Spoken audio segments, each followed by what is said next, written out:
मुख्यमंत्री डॉक्टर मोहन यादव विक्रमादित्य महानाट्य को लेकर आज दिल्ली में मीडिया से मुखातिब हुए। इस दौरान सीएम डॉक्टर मोहन यादव ने कहा कि महाराज विक्रमादित्य का शासन आदर्श है। उन्होंने विक्रम संवत की स्थापना की और विक्रम संवत की स्थापना वही करता है जो जनता की हर सुख सुविधा का ख्याल रखे। इस मौके पर मुख्यमंत्री डॉक्टर मोहन यादव ने कहा कि मौजूदा समय में पीएम मोदी का शासन विक्रमादित्य के शासन की याद दिलाता है। संवत प्रारंभ करने की जो पहली शर्त हमारे अपनी सनातन संस्कृति में भारतवर्ष में है वो ये कि जो शासन चलाते चलाते अपना संवत चलाना चाहेगा वो पूरी प्रजा का कर्ज वो अपने पास से चुकाने का उसका सामर्थ्य होना चाहिए। अर्थात उसके पास इतना धन हो कि वो पूरी प्रजा को कर्ज मुक्त कर दे और उतना ही धन वो अपने बाकी उद्योगपतियों को भी उपलब्ध कराए जो भविष्य में भी कर्जा न ले। अब ये थोड़ा दुनिया के लिए चुनौती और दुनिया के लिए अविश्वसनीय बात हो सकती है, लेकिन ये हमारी यथार्थ की बात है। कर्ज मुक्त करके शासन की व्यवस्था संचालित करते हुए विक्रम संवत का प्रादुर्भाव हुआ। इसलिए विक्रम संवत 2082 ये 3 दिन पहले लगा है, जिसका हमारे यहाँ संवतों की भी गिनती नाम से होती है।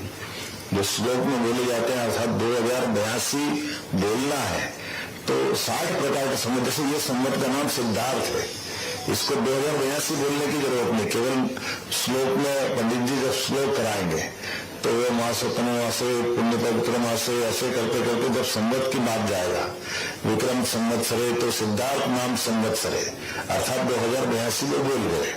तो ये जो भाव है उसमें उस शब्द से उसका कितना महत्व है।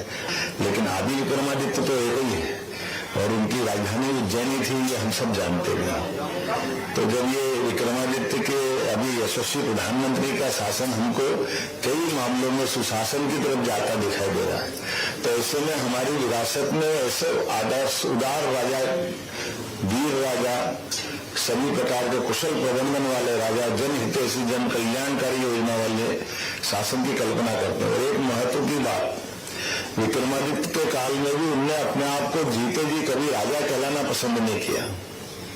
उनने अपने को गणराज्य का नायक कहा गया। जैसे माननीय प्रधानमंत्री जी अपने आप को जनता के प्रधान सेवक के नाते से जानते हैं, ऐसे वो जो अपने आप को जिस भाव से रखा है, उनकी शासन के अंदर तो बिल्कुल सम्राट की उपाधि अगर उनको देखा जाए तो इतना बड़ा सुशासन का उनका संघ है। लेकिन उन्हें अपने आप को जीते जी जनता का सेवक करके जाना गया। तो गणतंत्र की स्थापना अगर किसी ने की है तो ऐसा माना जाता है कि 2000 साल पहले विक्रमादित्य ने भी की। तो ऐसी बहुत सारी चीजों को जोड़ करके